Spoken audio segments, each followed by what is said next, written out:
வணக்கம், welcome to Sam's kitchen. இது உங்கள் சாம்ஸ். இன்னைக்கு நம்ம பார்க்க போற டிஷ் தித்திக்கும் சர்க்கரை பொங்கல். ரொம்ப குயிக்காக ஈஸி மெத்தடில் செய்யக்கூடிய ஒரு டேஸ்டான சர்க்கரை பொங்கல் ரெசிபி தான் இன்னைக்கு நம்ம பார்க்க போகிறோம்.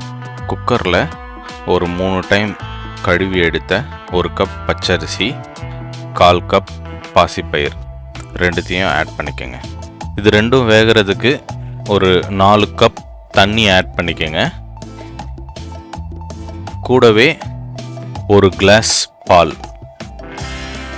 இது ரெண்டுத்தையும் ஆட் பண்ணி நல்லா மிக்ஸ் பண்ணி விடுங்க.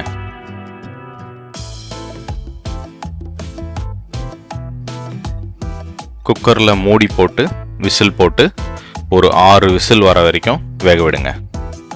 அது வேகிறதுக்கு கொஞ்சம் டைம் எடுத்துக்கும். அந்த டைமில் ஒரு பாத்திரத்தில் 2 கப் வெல்லம், 1/4 கப் தண்ணி, 4 இடித்த ஏலக்காய் இதெல்லாம் ஆட் பண்ணி நல்லா வெல்லம் கரையிற வரைக்கும் நல்லா கலந்து விடுங்க.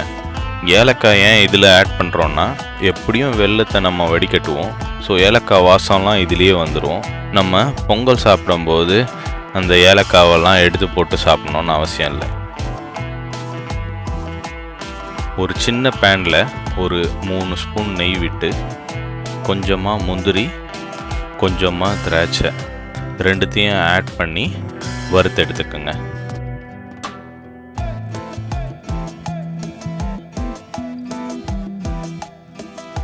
ஆறு விசில் கழித்து நம்ம குக்கரை ஆஃப் பண்ணிட்டோம். இப்போ ஒரு 20 மினிட்ஸ் கழித்து குக்கரை ஓப்பன் பண்ணுறோம். நல்லா அந்த ரைஸ் பருப்புலாம் வெந்திருக்கும். இந்த டைமில் ஒரு 3 ஸ்பூன் நெய் ஆட் பண்ணி நல்லா அதை கலந்து விடுங்க. அது கலந்து விடுறதுன்னு சொல்கிறத விட நல்லா அதோட மசிச்சு விடுங்க.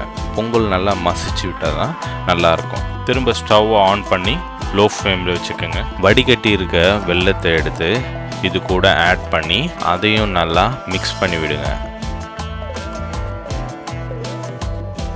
ஃபைனலாக நம்ம வறுத்து வச்சுருக்க முந்திரி திராட்சையும் ஆட் பண்ணி மிக்ஸ் பண்ணி விட்டுருங்க.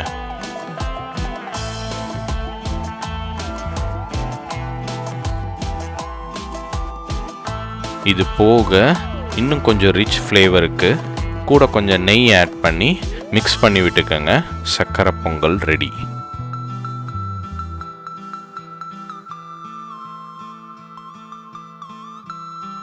இதே மாதிரி டேஸ்டியான பொங்கல் நீங்களும் செஞ்சு பாருங்கள். சப்ஸ்கிரைப் பண்ணுங்கள், கமெண்ட்ஸ் பண்ணுங்கள். See you next delicious dish. நன்றி, வணக்கம்.